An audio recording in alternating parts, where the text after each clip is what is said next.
السلام علیکم ورحمۃ اللہ الحمد للہ رب العالمین والصلاة والسلام علی سید الانبیاء والمرسلین وعلی صحبہ ومن تبعہم بإحسان الی یوم الدین وبعد اعوذ باللہ من الشیطان الرجیم ان اللہ فالق الحب والنوا یخرج الحی من المیت ومخرج المیت من الحی ذالکم اللہ فانا تؤفکون۔ ان اللہ بے شک اللہ فالق الحب، فالق پھاڑنے والا ہے، الحبی دانے کو، والنوا اور گٹلیوں کو، بے شک اللہ دانے اور گٹلیوں کو پھاڑنے والا ہے۔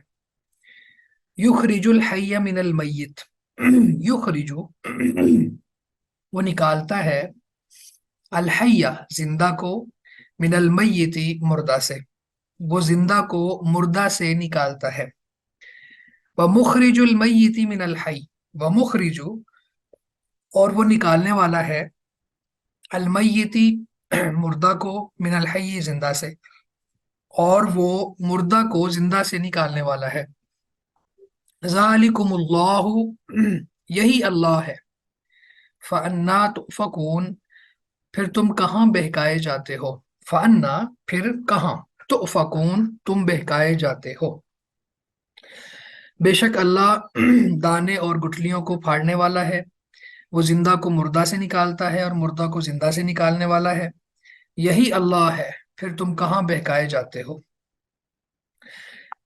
اس آیہ مبارکہ میں اللہ رب العزت نے اپنی توحید کے دلائل کو ریزیوم کیا ہے یہاں پہ پھر تو فالقو کا معنی ہوتا ہے پھاڑنے والا، فالق الحب یعنی دانے کو پھاڑتا ہے، یشقہ فیخرج منہ الزرع، دانا پھٹے گا تو اس سے کمپل پھوٹے گی، یہ ہے فالقو پھاڑنے والا، الحب دانے کو۔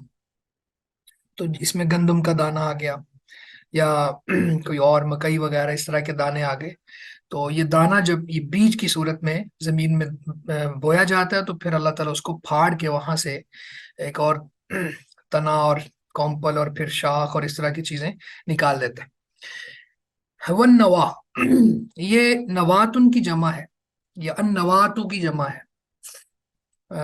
یہ ایک ہی لفظ ہے، اگر ہم الف لام نہیں لگاتے تو پھر نواتن پڑھ لیں گے، اس پہ تنوین آ جائے گی، اور اگر ہم الف لام لگائیں گے تو پھر النواتو آ جائے گا، پھر تنوین نہیں آئے گی۔ تو بہرحال یہ النوا کا معنی کیا ہے؟ یہ جمع ہے نواتن کی، اس کا معنی ہے گٹلیاں، جیسے کھجور کی گٹلیاں ہیں یا اور مختلف فروٹس کی گٹلیاں ہوتی ہیں، تو وہ گٹلیوں کو بھی اللہ تعالیٰ پھاڑ کے پھر وہاں سے درخت بناتا ہے اور پھر پودا اگتا ہے۔